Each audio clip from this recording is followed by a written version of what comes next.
Hello, everybody. Thank you all for joining us today. Who's here? Please send me a message. Well, sorry, we're a little behind. Technical issues going on behind the scenes. Who's here? Please leave us a message. Where you watching from? Where you joining from? Rep where you're joining from. Just and if you can hear and see us, okay. Please also leave that in the comments as well.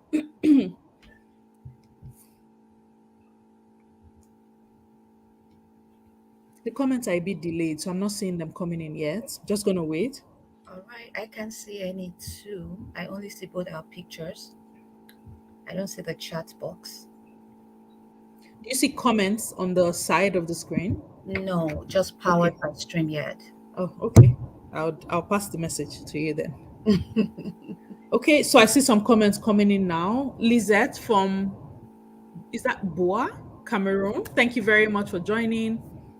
Please let me know that you guys can see and hear us okay, just so I know if there's any other adjustment we need to make on this side.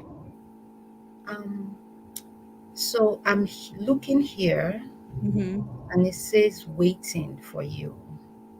So I'm in your YouTube channel. So I hope people have been able to join. All right, I can I see see a couple of comments I can coming. see comments. Uganda, 8 p.m. Okay. So I see that there are people here. Can you guys hear us and see us okay? Please just leave like a thumbs up in the chat box if you can see us, if you can hear us. Please go ahead and let us know. Okay. I see some comments coming in, but I'm not seeing confirmations that people can hear No, us. yeah. Are we live? If you can, okay, I can hear both of you. Thank you very much. Omojoro from Nigeria. Thank you. Thank you guys so much for joining. Temi T.O. Thank you. Sherlyn. Okay, the comments are come. It's a bit delayed. So when I talk, I have to wait a bit for the comments to come in. I was worried for a bit there. Okay, the thumbs up are coming in now so people can hear us. Well, thank you very much, everyone, for joining us today. I'm so happy to see you guys. Austin from Nigeria, Benedict, Kemi BF, thank you all so much. I see the comments coming in now. Okay, so today we have a lot to talk about, and I'm not even going to try to beat about the bush. As you can see, I have a guest, Dr. Shayee. I could not think of any other person who would have been the perfect person to have this conversation with. So I tried. Initially, I thought I was going to read a bio, but we're going to sleep here if I try to read the bio. So I'm going to pass this over to Dr. Shayee in a bit to tell us a bit about herself and just talk about you give us the bio, then we can take it from there. Okay, How you much guys time please do you just be have? putting applause in the comment section to welcome our guests because I have been trying to nail this guest down for 6 months and counting. Martina, that's an exaggeration. We have been planning this thing for months, you guys. So please put an applause in the comment section. I'm so happy. We're honored that Dr. Shayee is here with us today. So I'll pass it over to you, Dr. Shayee, to tell us a bit about yourself and we can take the conversation from there. Good morning, everybody. Thank you so much for that very, very warm intro. A little exaggerated, but thank you. I'm excited to be here just because this is information that a lot of people need. And this is information that is not readily available. By no means would you find a one stop see all information about trying to practice in Canada as a doctor. And really, they say experience is the best teacher, right? So, having been through that process, is a very big passion of mine, to share that so that other people, can learn. And like I say, my YouTube channel, I say making the journey shorter for others. So, that's really a summary of why I do this and why I was excited when Marina approached me and we decided to, come on together and share to her big audience. So my name is Dr. Shayee. So this is the Canadian pronunciation. So I'm actually Nigerian and my name is spelled Seyi. So you may see that in official channels. It's still me. Last name Akinola. So I currently practice as a family physician somewhere in Canada. And yes, I was coming in as an international medical graduate. I did come into Canada in the summer, so that's about July of 2014, and went through all the hoops and hurdles. And I finally got into the system in 2019, completed a family medicine training program here in Canada. And for my background, I was in obstetrics in Nigeria prior to relocation, and I have a master's in public health, majoring in maternal and child health and global health from University of North Carolina, the USA, and I currently hold practicing licenses in Canada, in the UK, as well as my beloved Nigeria, so that whenever I come home, I can still continue to practice, And here, family practice is very diverse. You can carve a niche, whatever you are interested in. And a big passion and interest of mine is focusing on that vulnerable population, vulnerable, less served populations. So that sees me focusing a lot on the refugee health. So I work out of a refugee clinic, one of the few specialty refugee clinics in Canada. We have just about four of them countrywide. So I work in the one in Calgary. I'm a clinical lecturer with the University of Calgary. I work with the undergrad and the postgrad medicine. And then I'm also a mom and a wife. I thought I was busy. My 24 hours are no longer adequate. Wow. So those ones keep me on my toes. And yeah, I've learned to ski. I've learned to pretend ski in Canada. Wow. Yeah, you're way ahead of me. We're not there yet. We'll get there. We'll get Okay. there. We have to show we are hockey moms, right? So thanks for having me, Marina, and welcome to all of you watching us. I'm sure it will be worth your while. Absolutely. Well, thank you so much for Dr. Shea. You guys, you see why I couldn't attempt the bio, right? Practicing licenses in the UK, in Nigeria, and Canada. We're going to speak about all of that in a bit. But to go straight to the topic of today, I've had a couple of international medical graduates who are still in their home countries but are in process to come to Canada, reach out and ask this question because it seems like there's a lot of misinformation out there about what the process is or where you can start from or what can you even do from your country before you come here. All those questions are out there, and every time I hear it from different people, the information they have is different. And I'm wondering, like, okay, what exactly is the correct information? So, Dr. Shayee, let's start from the beginning. I am an international medical graduate. I am still in my home country. I intend to move to Canada, and the intention is I want to continue in my medical profession when I come to Canada. Where do I start from? Like, what's the first thing that I should be looking for? Where does this process start? Thank you for that question. So the very first thing is research. So, if you haven't visited the Medical Council of Canada website, which is the MCC website, then you haven't started. And that information changes because, for example, there are some exams I took just a few short years ago that do not exist anymore. At the time I came in 2014, the very first exam you would do as an international graduate was called the evaluation exam. So it was called the MCCEE, Medical Council of Canada Evaluation Exam, and that exam was multi choice, you know, of about 200 and something questions. But today, that exam no longer exists, Due to COVID last year, one of the clinical exams had to be dropped. So that is why I say, first things first, start from the MCC website. There you see what exam is currently in order. What are the exams I need to do? However, after you have determined that, then you visit the Physicians Apply website. So Physicians Apply really is a streamlining process where all foreign doctors submit their documents. So if you're familiar with the organization called WES is, they evaluate transcripts from all over the world and make it into the equivalent of that country. So the Canadian immigration site uses that, and so many countries all over the world, right? That's like a gold standard. So as a doctor, even just being in that process of thinking that I would probably be going to Canada in the next 2 years, start the process. It takes time. Sometimes it can take up to a year, to get all your evaluation complete. And without that being complete, you won't be able to register for exams. So even while just thinking about it, start the process.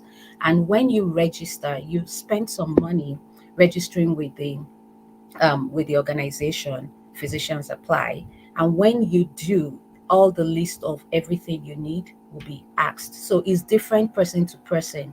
It's very individualized. Unfortunately, that's one of the things about Canada. So at the time I was applying, for me then they wanted one, a copy of my passport, something showing an official representation of where you're from, You're from. so a copy of my passport, and it had to be notarized, and submitted. So you had that. I had a copy of the transcript of my medical school. I had, because I had postgraduate experience, I needed to submit all of that documents as well. They also asked for a copy of your housemanship documents if you studied in a country where you have housemanship, right?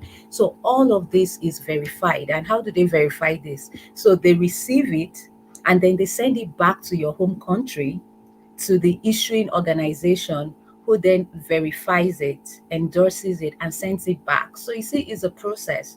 And for each document, it was some good dollars in the hundreds.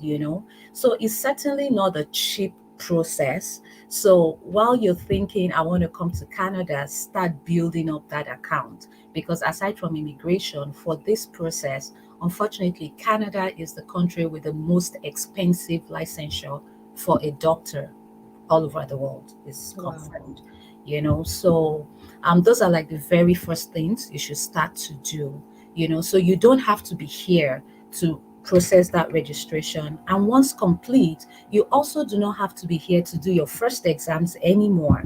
So I think it was 2 years ago, new exam centers were opened up all over the world. So you can actually travel to Ghana. If you're in Nigeria, you can go to Ghana and write the Canadian medical exam. So right now, the very first exam, this is assuming you have done your English, because the English is a precursor to everything. So now, is different from the English you submitted for immigration if you have completed immigration. So that English is general IELTS, right? Okay. But for medical licensure, you need to do the academic IELTS, and there's a certain score you have to meet. So it used to be, 7 across board, 7.5, 7. I don't know if that has changed because I did it a long time ago, but you have to have your test of English, and then you register for your exam. And the first exam right now is the MCC QE1, so Okay. qualifying exam 1, which is different from before. So, in summary, make sure you visited the website MCC, look at what is currently being asked, what exams you currently need to prepare for, just for you to have that information, not necessarily act on it, and then go to the um, Physicians Apply website, and that is where you register. Like I said, it entails money. You register, you see all the documents you need. And if you're in the process of leaving for Canada already, it doesn't matter. Start the process, because it will take you a good part of 1 year after you land here, to complete that process. So I hope that helps answer the question for Yeah, whoever. yeah, it absolutely does. And you touched a bit about what I was going to ask next. So from if I understand correctly, an international medical graduate from their home country can actually start this process. Like you Oh, don't have to come to absolutely. Canada to start from scratch. Exactly. Okay. Exactly. Okay, so if anybody has any questions, please just be leaving it in the comment section. Um oh yeah, okay. So Temiti is confirming that the IELTS band score is the same. So you still Okay. need that band score across board. When you were doing your bio, you mentioned that you came into Canada in 2014, but your process was finalized in 2019. Was that because there was additional education going in there, or does it actually take that long for you to become like finally certified to practice in Canada? What does that process look like from start to finish? So I didn't have to do extra training, you know. However, um, the process is very convoluted, like I'm sure some of your viewers know already. So what makes it convoluted here is there are different pathways to Okay. practicing as a doctor in Canada. So there are two broad streams, I would say. So one of it is actually getting into a residency program. So a postgraduate residency program, and then completing it before you can practice. This is very different from several other countries like Nigeria or the UK, where when you've completed training as a doctor, so once you finish medical school, you do the stipulated amount of housemanship, right? And you can get into the work stream directly. You have a choice to Mhm. either go through that pathway and steadily grow from there, or you specialize. But in North America, that option does not exist. In North America, you need to have postgraduate training because the way their medical system is structured, they do not have that immediate housemanship year, or internship year, like some countries call it. So in North America, as soon as you graduate medical school, you get into training the following year. And it is in your first year of training, you do all of those things that many of us were already exposed to, as interns. So Mhm. that is a number one difference, and then if you get here and you've not had prior postgraduate training experience, then the only option you have, unfortunately, is getting into a residency program. But unfortunately, the slots are very limited, you know. And I will give you the stats. The stats actually say that less than 10% of international medical graduates who come into this country, you know, get into training. So for example, I got into training in Alberta, and they only had 10 slots countrywide Wow. for international graduates. So you can imagine everybody, just those 10 slots. And the process happens only once a year. So you see all the rate limiting steps, right? So now let's come back to me. You asked about me. So I got here in 2014 as a mom with two young children, right? So we needed to settle down. I got here summer, July. So I didn't do my first exam until 2015, Okay. March, I think. And when I did that exam, I needed to take time to study for the next exam. And remember, all of this entails money. So I needed to work at the same time too. So I was able to get a job as a clinical research coordinator with the university, and it was full time. So I made that choice of waiting on my exam, and making sure I'm ready, instead of jumping in and taking another exam right away. And mind you, sometimes it depends on what you're doing. If I had no obligations, no responsibilities, and all I was doing was studying, I probably would be ready for the exam in 3 to 6 months. And you Mhm. also have to think of how long ago have you been out of school. I came here out of school by over 10 years. So lots of undergraduate medicine studying to do, right? Mhm. So I didn't take my next exam until 2016. And in that year, 2016, I took two exams because you have to calculate. It's a calculation process. You have to say, at what point am I going to finish my exams? And then am I still able to apply into training that same year?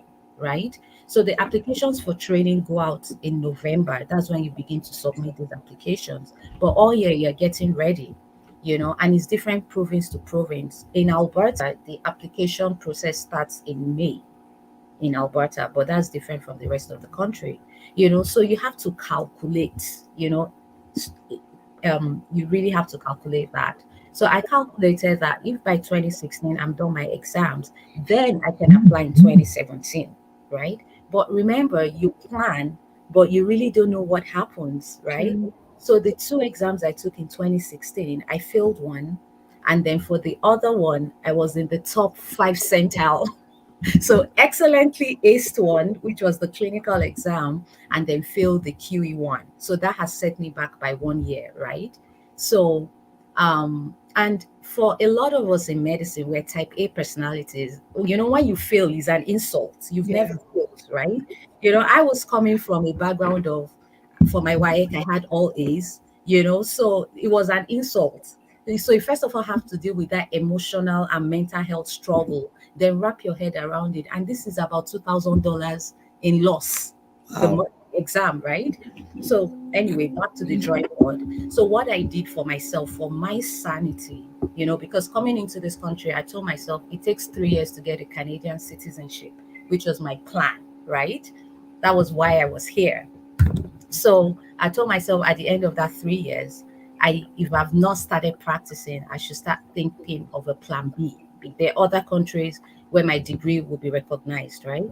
And this is a country where you finish all the clinical exams, you actually get a paper certification with your name on the medical council website, but it does not translate to a license because remember I said you have to complete postgraduate training, right? So Mhm. by the end of 2017, my name was on the Canadian licensure. I had a card saying I was a doctor, but a doctor without a license to practice, right? So I activated Plan B, which was going to the UK, doing their exams. And the contrast, the sharp contrast was from the moment I decided to have UK as my Plan B, it took me just 4 months from the day of the first exam to the day I got my license as a Four doctor months. practice in the UK. By the 6th month, I had a job in the UK. So now this is 2017, right? So 2018 was the next time to apply. Actually, it was my first and last application to apply for residency in Canada. So I told myself that if I don't get in, so now mentally I was at a place where I had made my peace. If I don't get in, it's Canada's loss. I'm going to the UK, but I'll leave my family here, which is hard. But I plan to leave my family behind, go for training, GP training, family medicine, and then come back home. So that was the plan. And I secured a place to do that in the UK. And I gave it a swing. And I got invited for an interview, which was like, I felt, okay, I'm an old graduate. Why are they wasting my time? Just rationalizing that it's not like I'm going to get in anyways. And I got in. So that was how training started in 2019. It was a 2-year program, and I got my full license to practice. So I'm currently a member of the College of Family Physicians of Canada. So all of this long story is one process. And this is the process for fresh graduates, or people who never completed a postgraduate training in family medicine. Remember, I'm Mhm. stressing family medicine because Okay. that's what they want you know. But the second pathway is something called the practice ready assessment, which I have spoken to, on my YouTube channel. It's just a process where you should have completed postgraduate training in family medicine of at least 2 years, then you shouldn't have been out of clinical practice for more than 2 years. Because the longer you're out of clinical practice, let's be real, things change all the time. True. That's true. So it's understandable. But then the reality is, look at this process I have described. It takes years. It's not something you do in 1 year or 2 years, and you're here doing it. So, how do you meet that expectation of recency of practice? So, what people have done, or people continue to do now, is we have learned that, okay, we can apply and then we go back home wherever you hold a license. If you trained in the Caribbean, you go there, work for a year, update that currency of practice, and come back to Canada and submit it. You know, work in Nigeria, or for example, I had a UK license, right? I can decide to go work in the UK, but you must be working independently as a doctor, so it can't be a training program. So you see, it's convoluted and Yeah. province to province. Unlike other countries that is just one structure, and you can go from state to state or bureau to bureau depending on the country. Here is very different province to province. So for everyone who is watching, if you decide I want to go to Saskatchewan, for example, contact the licensing body in Saskatchewan, ask directly. You can never get it wrong for asking. There's nothing like too many questions. Questions. Yeah. Ask directly, and they will tell you what is listed is there. So Marina, you can type in SIPA, SIPPA. So the SIPA program is the practice ready assessment program for your province, Saskatchewan, and all the provinces have their own process. Once you just put PRA, practice ready assessment, and put in the name of the province where you want to go to, you would see the site and it would show you a list of everything that is needed. But like I told you, this is for people who've had previous work experience. But if you're coming from the developed country and you're not coming from us, what did Donald Trump call us? S-hole countries, right? You're not coming from the so-called S-hole countries. If you're coming, let's say, for example, you trained in the US or in Ireland or the UK or Australia, and you have postgraduate training and you're a member of a college in any of all these countries, it's just a reciprocal license, unfortunately, that you get. You just do one exam, you do English to prove you can still speak English, and then they give you the license to practice. You can even have a job from your country before coming here.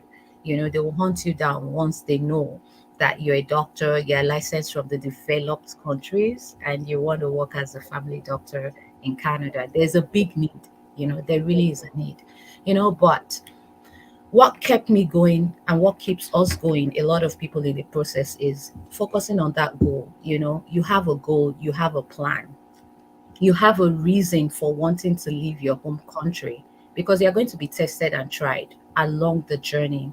Mine took 5 years. A lot of people tell me that mine was very short.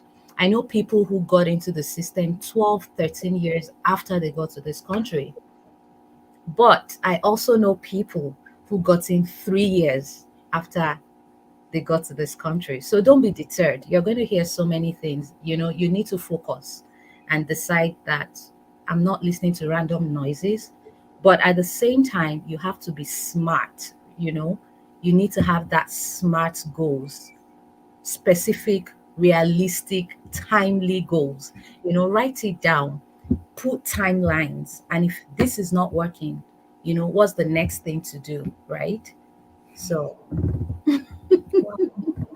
I used to hear stories of people who come in, doctors who, in the process of trying to get licensed, you hear of medical doctors who are delivering pizza, who are driving Uber, and those things used to get really discouraging. I'm like, this person spent this amount of years, and if he's from a country like Nigeria, you now add ASU, you add schools that go on strike and things like that. Put all of that together, you spend this much time in medical school, then you have to deal with like the system that could be a lot better than it is right now. Then you come and delivering pizza. How? That's so with the explanation now of the bottlenecks in the process, I can totally understand to an extent why that is happening. oh So yeah. this question from Isioma, I'm just going to pull it up. It says, "Does your grade in the university matter as for the exam you need to write? Do they consider things like GPA? None of that." No, however, here is normal to have 80s, 90s, to have A's. I'm back home we have what we call, most universities in Nigeria do a closed marking system. So you see, you write the medical exams that you do during your training, and everybody falls in that cluster of the 50s or the 60s, right? And is a pass. You either get a pass or a fail, but like, remember, there's an evaluation body, who is used to dealing with all of these evaluations. So they're able to evaluate your transcript and put you in the same pool as other Canadians. So it doesn't matter. The most important thing is you graduate as a doctor, and if you never had any receipts, so receipts in medical school, meaning you took an exam and you had to repeat that exam. If you never had any receipts, it's very straightforward. Even if your scores were in the 50, it doesn't matter. But if you had a receipt, you have to explain. So there's somewhere where they ask you, why, right? And then you put something there. And many people who have gone through the process, who've put an explanation, still end up in the system. So it's not a deterrent. Don't let that be a deterrent at all. Okay. You spoke a bit about this when you were talking, but if there's something else that you want to speak more of, that'd be good. So, can you talk about the alternative pathways of getting into the system? I'm about bagging my, I don't know what that means. I MRC. passed, I passed the MCCQE one in May and in the process of LMCC. I assume that you understand what all the acronyms mean. I Okay, have no clue. Temi T, for those who do not understand, I will break down your grammar. For those who are just in Nigeria or in Uganda, wherever, So Temi T is in the UK, and she's about writing the exam called the member of the Royal College of General Practitioners in the UK. So she's coming from a developed country, right? Um, So after she bags this degree, with this degree, and I told you you just need to write one exam in Canada and the English exam. So that exam is the MCCQE1. So she has that already. And then the LMCC is called the Licentiate of the Medical Council of Canada. That's one of the degrees behind me there. And that's the degree that I told you is just a sheet of paper and your name gets into the register, but it doesn't translate to a job or a practicing license. But you need this to move on to the next step. So, Temiti, you are ready. You've passed your QE1. You're going to need to do IELTS, and now previously you needed to pass the QE1 and a second exam called the QE2, and then you get this LMCC, right? But the QE2 was a clinical exam, an OSCE exam. And because of COVID last year, it was impossible to get patients and then get doctors from all over the country to act as examiners. So it didn't work out. So after a setback of 1 year, they took out that exam. So Temiti does not need to do the QE2 anymore. With her QE1 now, she just needs to apply to the Medical Council of Canada. She'll get this degree. And whenever she's coming back to Canada, she doesn't even have to come back to Canada to get a job. As soon as she has this her MRCGP and she's collected this her LMCC, she just applies to the college she's interested in. So let's say she wants to come to Alberta. Our college is called CPSA, right? The Physicians and Surgeons of Alberta, Council of Physicians and Surgeons of Alberta. She just writes to them. On their website, there's an application process, but she cannot submit any document directly. All documents have to be submitted through Physicians Apply. So, Physicians Apply is the bridge between you, the doctor, the candidate, and the college, the Medical Council of Canada. So anything you need to submit, remember they've already verified all your documents before you came to Canada. So it's just Mhm. a matter of transfer. You just share documents online, and it's so easy. And Temiti will be able to get a job in Canada. In fact, from the UK, all she has to do is put this on her LinkedIn and the recruiters will start disturbing her because she's ready to go, right? But the process from submission of all of this to that college and them verifying everything could take another matter of months. I have many people in the process. A lot of us go train in the UK and come back home now. you know Yeah, I've heard that a lot. Like a number of Nigerians who come here and Mhm. go through that pathway you talked about. Like Canada is not working. Like I have a number of friends right now whose families are here. They're in the UK. They shuttle, and then Mhm. when it's time, they have the license there. They can now transfer and come back. So Yeah, yeah. wow. I will Okay. have been one of those statistics if not for grace, right? Okay, so this question says, what is the pathway for medical graduates that have bias for public health and epidemiology? So maybe we can use it to talk about what specialties are available for international medical graduates. Like, what are the options? What can you branch into? We can Yeah. start with this one for public health.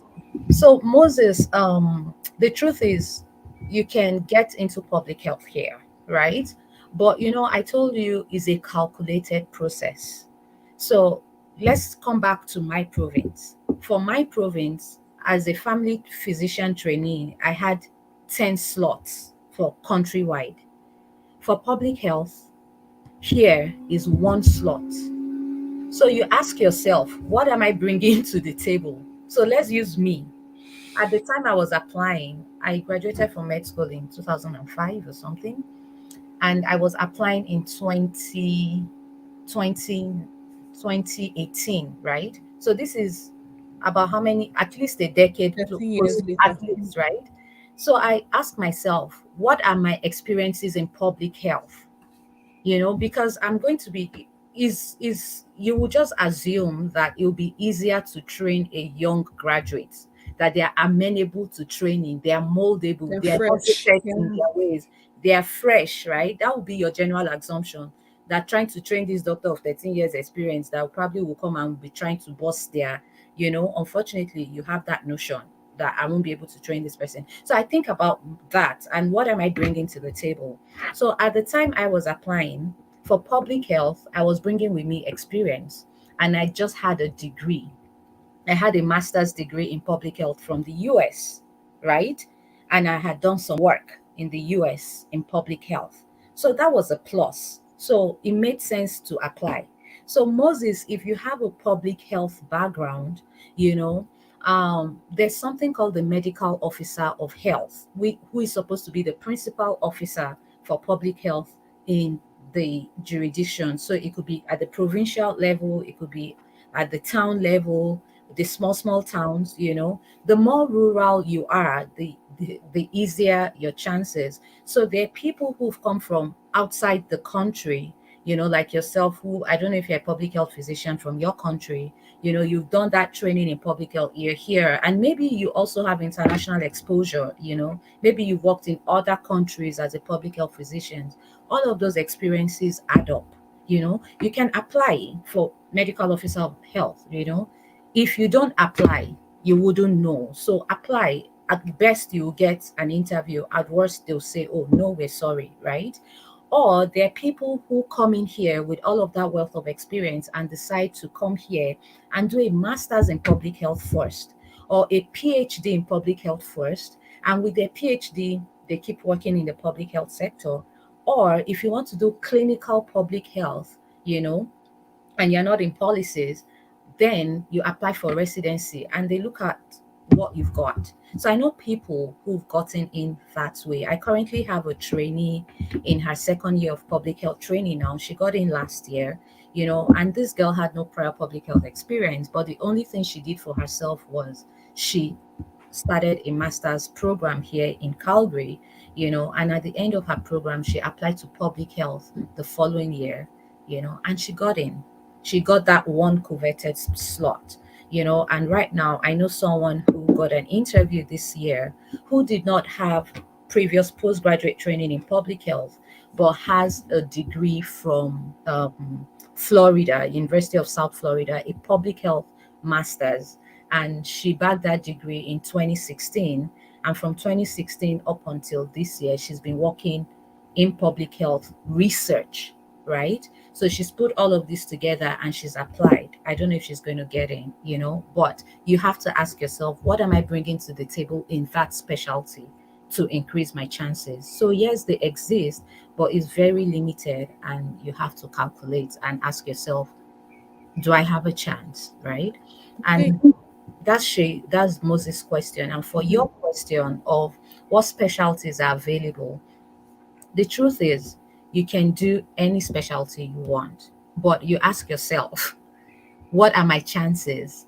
So if you're applying for training, Marina, if you don't mind typing it in, the website to go to is called CARMS, CARMS, and CARMS stands for Canadian Residency Match. So CARMS, Okay. and that is where you get a list of all the programs available for you as an international graduate. So Is if that, sorry, Dr. Shay, is that like www.cams? That's .ca, right? I'm not sure if that is exactly how it is, but just put in CARMS and let them Google CARMS. Okay, okay. Or you can I'll put just it put it as, in caps so that you can yeah, Google yeah, it. and then you see what shows up, how the website shows up. I can also do that here at my end and then tell you what exactly I see. So there you see it. So everybody in the country, both Canadian trained, Canadian medical students, and you, the foreigners, we're all applying through CARMS. And when we submit our applications, right, then in there, you see two pathways. There's a pathway that says CMG stream only, meaning Canadian Canadian Medical medical Stream graduate. only. And then you see IMG stream only, and then you see both.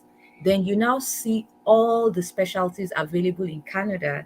Then you see how many numbers are there for you as an IMG or as a CMG in each university, in each province. So it's a tedious site, but you need to look through. So where I said Canadians in my university, family medicine, that had 10 slots for IMGs for family medicine, you had 65 slots for Canadians, you know and where, for example, there's some slots that you only have maybe 3 slots in the whole university, right? And out of that 3, there's 0 slots for you. as an IMG. So I will give an example. Ophthalmology, there's zero slot, but every 3 years, University of Toronto, I think, has one slot every 3 years. So Wow. all the ophthalmologists that come from all over the world to Canada who are hoping to practice again as an ophthalmologist will apply for that one slot every 3 years. So if I'm an ophthalmologist from Nigeria, I'll ask myself, I'll say, okay, it's very likely I'll never be able to practice ophthalmology in Canada again. Am I going to be happy doing optometry? What do they need to do as an optometrist? So think of alternative Alternatives. Yeah. pathways, so that's something to think about, so that way you are not here coming to deliver pizza, you know. Because of the rigorous training and the length of our training, unfortunately, many of us know nothing else to do than medicine. Many of us, we don't have business sense. We don't have any other sense, only this medical Just sense. like book from the Just beginning. as in, even if you don't like them initially, by force, you have been forced to learn to like it, right? And that's all you're trained to do. So you come here and you need to pay bills. I'm talking of thousands. This process was nothing less than $12,000 for me. Like 12,000 is small because if I also count all my back and forth from the UK and the UK exams and the whole, like, it's thousands of dollars. And our currency, you convert it. Yeah. So when you were talking about pizza, I was laughing because I did driver. Then I worked as an aide, but what I did for myself, because I needed to choose, my clinical research job was tasking, it was full time. So I made sure that as soon as I was done my exams, I needed an income, and I got a job as an aide that was paying me $15 per hour. And I'll sit down with people who have dementia, and sit down with them, be a companion with them, take them places and all of that. But guess what? That experience was not wasted because when I was applying, I put it there. I said I have geriatric experience with old people. So currently, right now, I spend half a day in a long-term care facility as a doctor, and part of my experience was geriatrics. Nobody would ask me, "Oh, were you there as their doctor, or were you there packing their shit?" Mm-hmm. But you have to remind yourself, why am I here? Why am I doing this? I have a goal. Otherwise, there are many people who have gotten stuck in that process, right? Mm-hmm. Ogechukwu is asking about recency of practice. It depends on the province. You've answered the question. So Alberta 3 years, some provinces 2 years. I think Saskatchewan is 2 years. I Yeah, remember a couple of friends who had to yeah, go back to Nigeria because 2 years yeah. was going to be up. So Yeah, so okay. it's very provincial dependent. I will say it again, I've said it before. Check what they are asking for in your In the province. province you're going to. Just don't take what Dr. Shayee said. Dr. Shayee just gave you a sprinkle of information. Go back and do your homework, right? Okay, I see a couple more questions are coming in now, so I'll just see if we can run through as many of them as possible. Timmy T says, Dr. Shea, what are your thoughts about the prospects in medical health informatics in, in Canada? Is a branch of public health, right? And we talked about alternative pathways to clinical medicine. I think this is a great pathway, but like you would find out, I don't know if you're originally from Canada. Canada is very laid back in many things, unfortunately. Other places in the world will have adopted it, and Canada will just start adopting, so health informatics in US is hot cake. I have colleagues who were public health physicians in Nigeria and who today are bioinformatic experts in the US, came to the US, did training, did a master's program in bioinformatics, and they're doing well. They're having six-digit figure salary, but they're no longer doing clinical medicine. They're focused on health informatics. But health informatics, you still are indirectly dealing with the patients, right? Because you're dealing with patient information, you're supporting doctors, you're supporting hospitals to do their job, right? So, honestly, in Canada, I don't know how far we've gone in terms of opportunities, but I'm sure it's something that will not be lost. Just having that extra training from another developed country is a plus. Mm-hmm. For me, I got my clinical research job in gastroenterology for 2 years, colorectal cancer, just because on my resume there was US, right? And US was public health. It was completely unrelated, but because there was US on my resume, and okay, you have an education from abroad, so you're able to understand some basic processes, So you have that attitude of clinical research, able to access articles and stuff. So you're trainable in that regard. So I think that if this is something yourself or someone else is thinking about, I think is not lost, certainly. I think you'll be fine. Okay. So Yellowbird JA says, what happens if your medical degree is from the Caribbean, but your postgraduate studies is from the UK or the US? Would you still be able to do the alternative pathway? Absolutely. The most important thing is your medical degree on the IMED list. So the IMED list is a list of medical schools all over the world who are accredited, right? Is your school there? Check. If it's there, check. And your postgraduate studies, are you a member of a college, right? If you are, check. You apply. So it's not country dependent. The most important thing is just going on the website, it just says do you have a license from X country? Do you have postgraduate training of at least 2 years, or depending on the province, right? And once that is a check, irrespective of the country, submit it and they will assess your documents. So for your practice ready pathways, you don't just submit like that. You look at it on the website, and they actually have something called a pre-screen checklist, and they ask you to go through all those things, and you just submit all of those things, and they have somebody who is going to review, and then send you back a letter saying you passed the screening checklist. Okay, this is the next stage of the process, you know and then you move from there. Okay. Trying to find the other question that came in.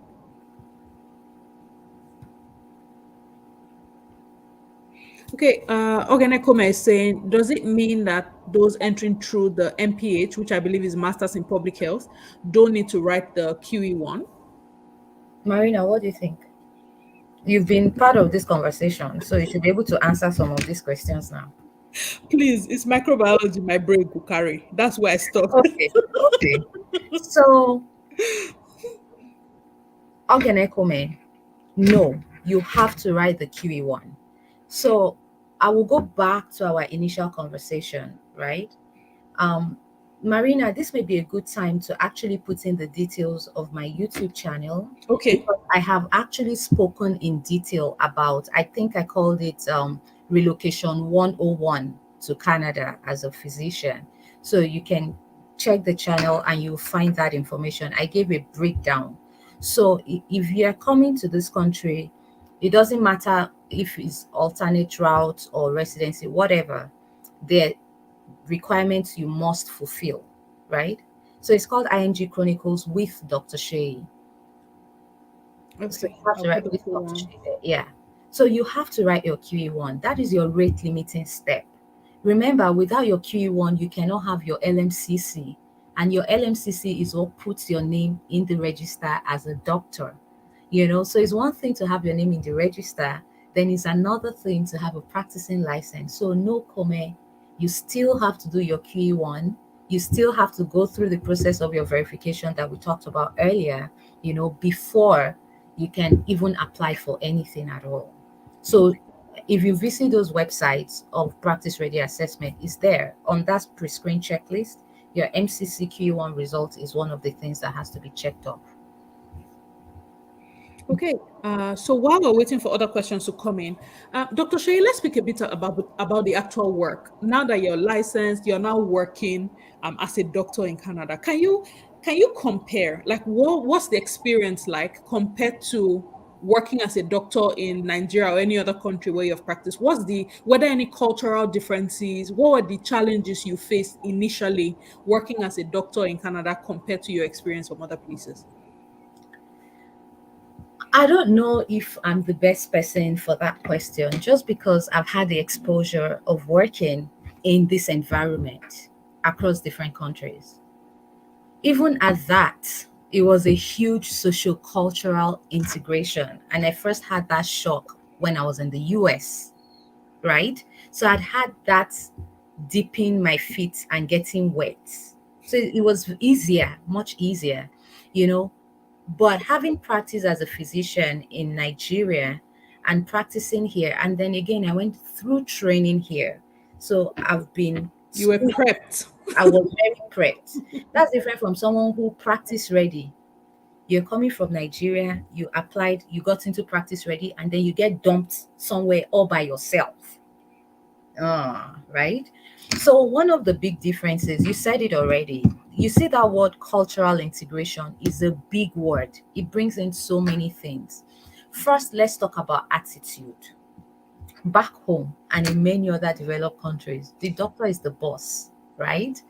And then we have a patriarchal society where you don't ask questions. Once Exactly. I had said, you just take it. Here, your medical student is a boss. I teach, right? Your patient is the biggest of the bosses. My nurses are my partners. We are on the same level. It's not like this. It's like this. In fact, sometimes I'm the one who is down here, right? So you have to wrap around. You have to, when you come here, you have to realize that, right? So the way you speak, you even have to change the tone. And here, your tone is big, you know. And look at the way we've been talking with a lot of body language and emotions. Here, a lot of people will look at that as very exciting and they're intimidated. So you have to change that tone first, you know. So you I won't call it finance, but you have to comport yourself, Like you tone yourself down a pull bit. yourself Yeah. down, right? So that is one of the very first things. You have to be open to audits. When I say audits, I mean personal, internal, and external audits. It means you have to be acceptable to feedback. You cannot tell a patient that, oh, this is your result and something, and that is it. No. Why? Why is this so? What is the data? What are the like? You have to do your own research first before you talk to somebody. So when we say it is a lifelong learning process, yes, we also say it in Nigeria, but you can get away with not developing yourself further. It truly is. Every day it truly is. And then here, I don't want to say our medicine is defensive, but that's the truth because there are consequences for actions. So I'll give an example, and a very lame example, like myself and yourself, we're colleagues, right? And even just not respecting your space. You know that when they say personal space, there's Hmm. that invisible. We must have at least an arm length between us. Even just being too close to you, the other person may see it as sexual harassment and report it. And once something is reported to the college, there's nothing like dismissing any complaints, right? You would be invited to come and explain Your yourself. side, yeah. Then when you explain, then they can say, okay, explanation taken or no explanation not taken. Many times you go above and beyond for a patient and the patient is not satisfied and then they end up reporting you. So documentation, documentation, documentation. In fact, like you write the time, you write the date, you write who else was there, documentation because it is a legal document. So here, all of your notes are legal documents. And here, all of your notes are the property of the patient. The hospital is just the custodian. So my patient can say tomorrow, I want all my charts. And I'm obliged to give them their charts. Yes, they will pay for the time I'm going to spend putting it together, but I'm obliged to. So when you are writing, always remember your patient may one day be reading this. And also remember that I may one day get to court over this. And what they look at in court is this the standard of care? Is this the same thing Dr. Marina in Saskatoon would have done? They'll look at a doctor on your same level. So let's say I've been practicing for 10 years. They'll look at doctors who've been practicing for 10 years, right, in your same specialties and ask, is this the same thing they would have done? And if it's not, sorry. So you see, so all these subtle differences, right? You won't realize it. Professionalism is big. Yeah. Professionalism is so big. It starts with, okay, part of it is you're having meetings. Let's say your meeting is at 8 a.m. Being punctual means getting there at 7:50. But the Nigerian in us will get there 8:05 and you'll be feeling like you came early.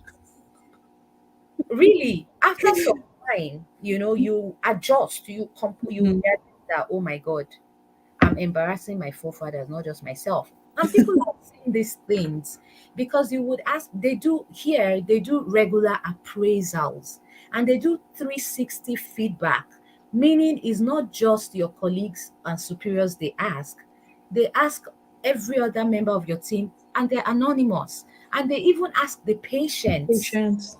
they ask the people checking them in at the reception. So you don't know who is going to be evaluating you. So you just be your best behavior at all times. And here, the standards are not the same. Marina could do something and get away with it, right? But me, as a doctor, they I would do the same thing and I'll be held accountable. And it will be like, so for example, during COVID, I'll give this example. There was a doctor in somewhere in the Maritimes, and he was driving to Ontario to pick up his daughter. Those countries, those provinces had said you cannot leave the province and come back, right? Because they don't want you bringing COVID back. But this man was a single father, and his mother in law had been taking care of their 4-year-old daughter, and she was very sick and was in hospital. So I think neighbors had the daughter, and he drove to pick up the daughter. He didn't come, he drove there and drove back. He probably did like a 30-hour journey like that, right? And this man got back to his province and it was international news. It was a Congolese doctor. And they said he was the one who brought the index case of COVID to the province. It was a big deal, stripped of his license. Like, it was a big deal. Female doctors all over the country, I was one of them. We actually wrote a very strong letter. Over 2,000 people signed the letter. And we're like, what? But with investigation, we found out that almost every day you had people who were working in that province and living in Ontario and vice versa, but nobody penalized them. But and then remember, if you are black like me, I'm not going to Yeah. say brown skinned. If you are black like me, the standards are 200% different. Different. It's not Yeah. supposed to be. That's what we're fighting for our children. But right now, the reality is that is what it is. So I wonder if that man was a Caucasian doctor, if that would have been the case. So you look at yourself, you look at me, I look at all the years I spent trying to come in. When I entered residency, I was in my 40s. My colleagues, my Canadian colleagues were in their 20s, they were children. So when I look at my journey to where I Mhm. have gotten to, all the continents I have crossed, I would tell myself even, so it's different, but it's doable, Yeah. and I'm enjoying myself. Yeah. Okay. Abiodun went there. Say, can you give us an indication? Like, what can a doctor earn? All this work, all these exams of paying thousands of dollars to write an exam. At the end of the day, what can a doctor make? Is it worth it? Like, that's what I think this is about. You have to ask yourself, it's a very personal question, right? If it's worth it. Because, okay, there's something, but my husband hears that all the time. I won't say that. I won't say it here on live camera. However, there are times I've sat down and I've asked myself, and I said, was it worth it? But because of my love for the profession and because of my interest, I'm doing what I love to do. For me, it's certainly worth it. Unlike other countries, doctors don't earn a salary in Canada. It is called fee for service. So if you come to work today, you see two patients, you'll get paid for two patients.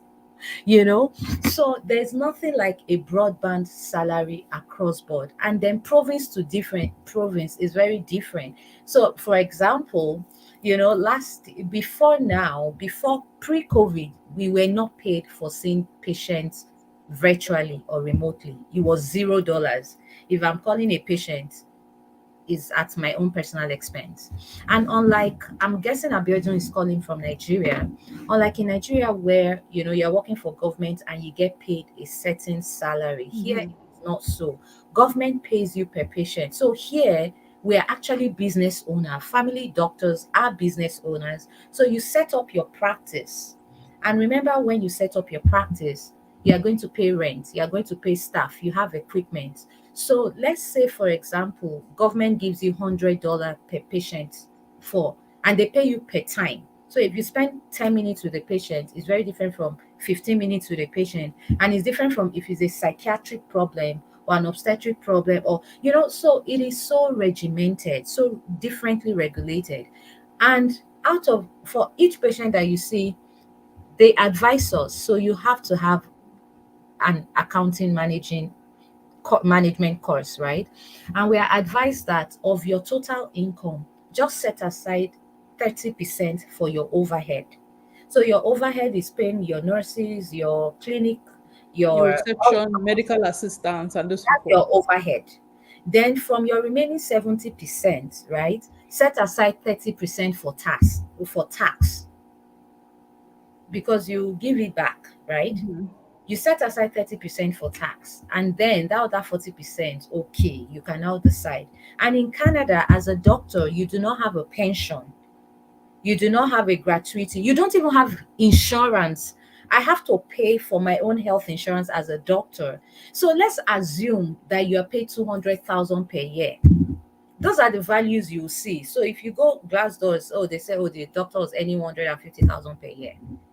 I don't have a weekend because I'm constantly reviewing results and this, that. So as a doctor, I cannot just get on the beach and hop to Hawaii for 2 weeks and shut down. My computer has to be open 247. And even if I tell somebody, even if somebody is supposed to be doing it, at the end of the day, I'm called the MRP, most responsible provider. If Yawa gas, I'm the person that will be called, not the person who was covering for me. So even while I'm away, my mind is not at rest. I'm constantly looking. Since I started work, I've never been away for more than 5 days, unfortunately. But I plan to do something about my wellness in the near future. So look at all of this stress, and how much are they going to give you to quantify this stress?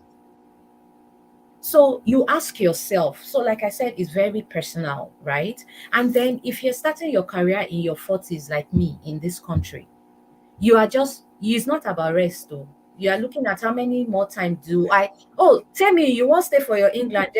Many people I know considered it and decided to stay. But there's some other people I know, because in England, you work in NHS for X amount of years, you get a pension.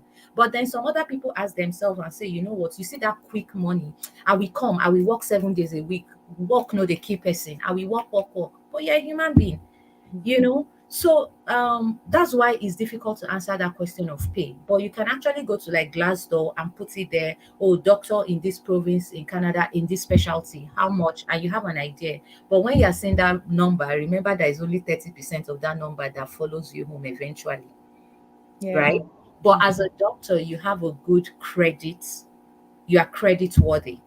They will, because your job is secure, so they will offer your sorts, or they will get you into trouble, you Yeah. know oh, come and take this line of credit, which other people cannot do. So those are one of the things you enjoy as a doctor, you know Okay. And I thought this question, sorry, I thought this question was a bit related to what we're talking about. That's why I pulled it up. Is this pay yeah. pattern the same for all It's not. specialties? It's not. It's not. The surgical specialties are a lot higher, than the medical specialties. And even among the medical specialties, the family physician I think, is the least paid, is the most overworked, the least paid of all the specialties, Yeah. So yeah, it's not the Yeah. same. But it seems like that's the one that is the most sorted. Like family physicians are the ones that have the higher chances of getting into the system. If I Yeah. understand everything you've explained correctly, that's the case, Absolutely, right? absolutely. And the health structure of Canada is based on primary care. In Exactly. Nigeria, Becker and some Kuti tried to do it in the 80s, right? So what that means is we have very few tertiary hospitals. So I'm in a province of almost 3 million people, but we have only two teaching hospitals, and it's working for us. So what does that mean? As a family doctor, I'm a custodian. I'm the gatekeeper of the resources of the Mhm. government. So here is not until you are dying that you see the doctor. It's a cultural thing to have a family doctor who you see regularly. So when things are not going well, already I have investigated you and I have sent you to the specialist who has their own clinic. It's not in the hospital. It is if you're at that point that you need emergent care, then you have to, for example, someone is having a heart attack, needs a triple bypass. Obviously, that's the ER, right? So those are the people who come to hospital. Not every, Mm-hmm. so most people don't come to the hospital, and Yeah. that is the structure of our healthcare system, and that is why Canada has a preponderance for family physicians, Okay. because that is Okay. what is needed. That's how their healthcare system is structured. Okay. So for the doctors who work in the hospitals, I assume that these are like specialists who are there to take on like the really difficult cases. Do we have an idea of how much work experience those kind of people will need before they have to work in the hospitals, or what does their pay range look like for those ones that are stationed in the hospitals? So, family medicine is very broad in Canada. You know, I said you can have different niches, right? Hmm. As a family doctor, you can also work in the hospital in Canada. So, we have subspecialties under family medicine. So one of them, so you can subspecialize as a family doctor in Canada. You can subspecialize in what we call palliative care. You can subspecialize in addiction medicine. I'm doing refugee health, which is a subspecialty as well. You Hmm. can subspecialize in care of the elderly, right? Which is just the problems of old people, which is internal medicine, but just for old people. You can subspecialize in something called anesthesia, right? And they're just, yeah, family medicine anesthesia. You can subspecialize in something called hospitalist. So a hospitalist is a family doctor who only works in the hospital. So what happens is when patients are admitted in the hospital and they come in through the ER, they are triaged. There's some patients that are so acute that you know that this one is going to end up in ICU, right? So they won't give that kind of patient to me as Hmm. family physician hospitalist. So they do the triage. And let's say, for example, this patient has a pneumonia and is going to need oxygen for a while and IV antibiotics and blah, blah, blah. That kind of patient is stable enough to come to my care. So I'll get to the hospital, do all of my ward rounds and all for these patients. I do calls, right? So you can still be a family doctor and work in the hospital. Now, in the hospital, you have different specialties. You have both medical and surgical, right? So, and you also have psychiatry. So, all of those specialties are departments in the hospital, right? Okay. So, and it comes back to the pay, is different specialty for specialty. Is also different your work hours. So, if you work during the day versus you work during the night, you are paid more when working through the night. So let's say I'm a hospitalist and I'm on call from 8 p.m. to 8 a.m. the next day. My damn, I'm going to be paid more than, so I may be paid one and a half times more. So it's per hour, right? I may be paid one and a half times more than the person who worked 8 a.m. to 6 p.m. because I'm working through the The night. night. And if you're working weekends, it's also different pay structure. And if you're working on public holidays, right, you get paid more to compensate you for being at work during that time. So as a family doctor, depending on what your interest is, right, you can work in the hospitals. But remember the hospitals are few. So Yeah. you may have an interest, but you're not able to get into the hospital. But if you trained in the system, your chances of getting into the hospital are much higher. That if you're coming from outside, you have no clue what their system here is. It's like And true. that they cannot start training you on that. Those are things you pick. So that is the advantage for someone like me who trained in the system, right? So I can work in the hospital if I choose to. Okay. This question is asking about how many years it would take to match if you're lucky. It sounds like US language, but if you would please watch the video from beginning, Dr. Shayee did speak about what it could look like. Like there's no for some people it could be 3 years, for her it took 5 years. So it depends on the route you're going through, the pathway you're going through, and what your individual circumstances are. If you want, you can watch the video from the beginning. She addressed some of it at the beginning of the video. I'm just scrolling through to see if there are any questions I've missed. Isioma, please can you put the question again? I don't think I may have missed it. I'm just scrolling back through the comment to make sure. What is this it? What other degree did you have that set you apart before applying to be a doctor in Canada? Um One, I had postgraduate training. Okay. I had I also had academic postgraduate training in the US, right? Then I also had clinical research experience, right? And then my OSCE is communication, right? My OSCE score was in the top 5 centile, you know. So at the year I took the exam, the NAC OSCE, for those who are in the process and know what that is the clinical exam you do as a foreigner, you know, to apply for residency in Canada. And the pass mark was 65. But as a foreign trained doctor, you know, your aim is nothing less than 75, right? But in that exam, I scored 81. And for that year, I think that was the highest score in Calgary that year. A couple of us got that score. So that sets me apart. And the program I got into is one that rates communication very highly. And the program also has another exam, called the MMI, is a multiple mini choice questions exam. You know, it's really checking. Have you heard of CASPA, Marina? Yes, I have. Okay, so it's kind of like Casper. It's just that it's in person, you know. So we do that exam here in Alberta, and if you score high in that exam too, is a good indication. So ultimately, at the end of the day, I cannot say this is the one thing, but all of those experiences, and with my clinical research experience, I at the time I was applying, my research gate had about 20 something publications peer reviewed, so I was coming with all of that, and yeah. Okay. I see a couple of questions coming through that we have talked about. So I take it that some of you were not here from the beginning of the video. If you want to please watch the video again so that you get the information right from the start, because I believe Dr. Shayee has talked about this, the pathway, the postgraduate pathway, and same with this question about speaking about the UK. In fact, it's an alternative that a number of people Oh, consider. So please, I actually have a video, Plan B, I think it's called, okay. that I interviewed a friend who is currently in the UK, and she shared that pathway, the UK pathway. So you can go to the YouTube channel and see that also.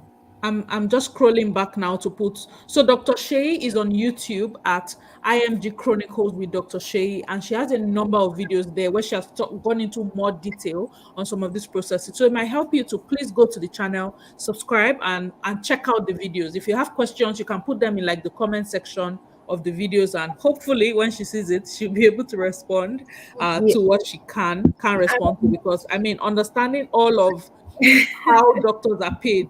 Can you guys imagine how much money we've collected from her? She has been Oh, here you for about have. an I hour. have. Oh, yeah, you have. I'm looking at the time on the corner. So Okay. for those that have questions, they should direct their questions to info@drshay.com. That's my Okay. email. Um, Info yeah, at the drshay.com. Canadian spelling of Dr. Shayee, right? Yes, yes. I'm not like Marina that is on YouTube, Instagram, everywhere, So yeah, so just, yeah, send me emails, I respond. Okay, so please send emails if you have more specific questions to info@drshay.com. I ask you to please be patient when you send the emails. Please don't send follow up 10 minutes later. People are busy. Okay, please give it some time and consider the fact that there are many other people who are going to be sending these messages as well. And she's doing this for free. So please let's just be gracious in how we bombard the email address. Okay, please help us so that when we call her next time, she will come. As we begin to wrap up the conversation, Dr. Shayee, what would you say on a general note if you were going to, you've spoken a bit about this, but I just want to give you chance to be specific in how you deal with this. What would you say is the general advice you would give any international medical graduate right now who's considering, okay, I'm already in the pathway, I'm moving to Canada, I want to come and practice in Canada. What would you say they need to know, like beyond the cultural differences that you talked about, the way work is done that's different here? Is there any other advice that you think you can give to somebody who's listening to both of us right now and just thinking, should I do this, should I be doing this, is it going to be worth it in the end? What kind of advice would you give to that kind of person? Thanks for this parting nuggets. Is Unfortunately, it's convoluted in Canada, so it's difficult to give you one answer, one cap fits all. So I'll break it into two. If you are a fresh graduate, or you're in medical school, I get some questions from people who are currently still in med school. As a medical student, you can actually write the QE1 exam. So for people who are schooling in the UK, for example, there are Canadians who went there to do medical school and are planning to come back home to Canada to do postgraduate training. In their final year of medical school, they actually come home to do the MCC QE1 exam, right? They register for that exam. So if you're still in school or you're doing your housemanship and your ultimate goal is you're coming to Canada, it's never too early. But I would still recommend you stay in Nigeria and do your 1 year of housemanship, because it just gives you that confidence, as a doctor. And there's so much you'll pick in that 1 year, prior to coming. And of course, start the process early. You don't need to waste your time doing National Youth Service Corps. I apologize if the Nigerian government is listening, but that's just the truth. And secondly, if you are in the other pathway or the other category, old people like me, or I call myself the mature learner. If you're a mature learner, strategy, strategy, strategy. Look at what you bring to the table. Be realistic to yourself, you know, and ask, why am I bringing something tangible to the table? And, do your permutation, your calculations, and it's possible. But remember, you're working towards a goal that is not going to be immediate. Akira Dolu is saying, can I switch from tech to medicine at 50? I Remember, thought it was an interesting question. That's why I brought it up. there's no pension in Canada. At 70, can you still be awake doing all this work that even me, my 40, my body's paining me, right? But I will tell you, I had a colleague when I started training who was in his late 40s or maybe early 50s. I really am not sure. He was an ENT surgeon from Egypt.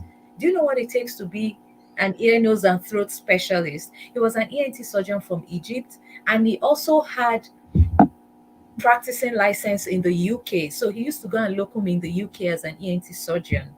But he got to Canada and it was useless, right? But he was able to work in Canada as a surgical assistant, so just assisting people in the operating room. And even that, he had to have finished his exams, right?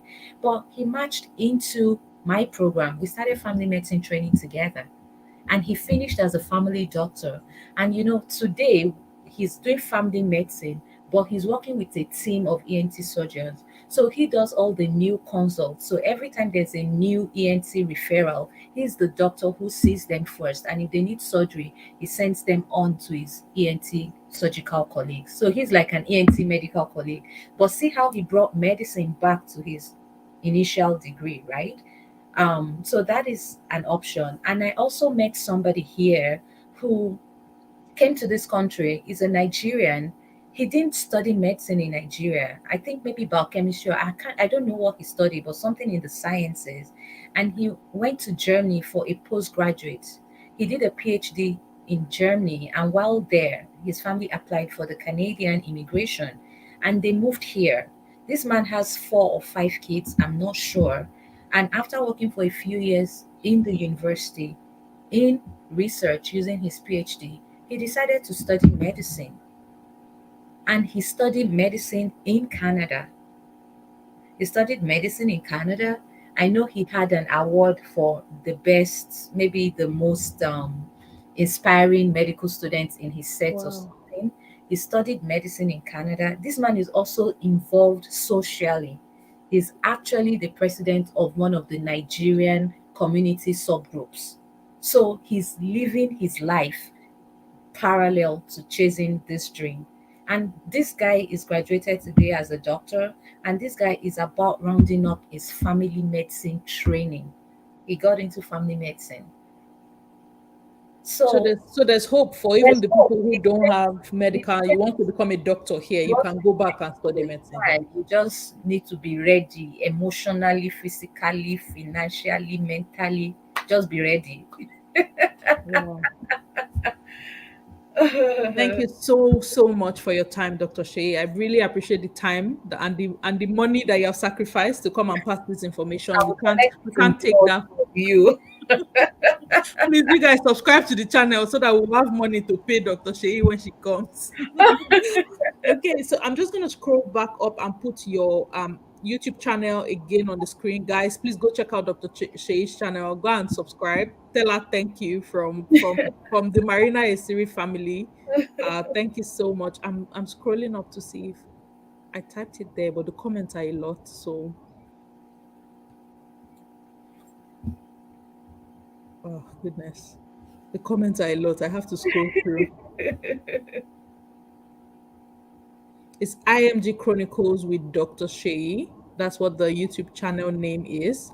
So please go and check her out and just say thank you for us. Again, if you have any questions, there we go. If you have any questions, you can send it to info@drshayee.com. I can't pin two comments at the same time. I would have loved to pin the email address as well so that people can know where to find you. Well, thank you so much, everybody, for joining us on this live broadcast. If you have not yet subscribed to my channel, you just sneaking here to come and get all this information for free. I am watching you with my side eye. Please go and subscribe. Subscribe to my channel at Marina Esiri. Please subscribe to Dr. Shayee's channel at IMG Chronicles with Dr. Shayee. Dr. Shayee, thank you so much. We really appreciate your time. For everyone for joining, I say thank you again. I'll be bringing more resource people in the month of April. I have a couple of people lined up that will be coming to bring us valuable information as well. So if you have not joined this army, you're missing. Please like the video, share this video, share it to your friends, to people who you think this will be beneficial to. Please share, share, share. Okay. The more people who know, the better for both of us. Okay.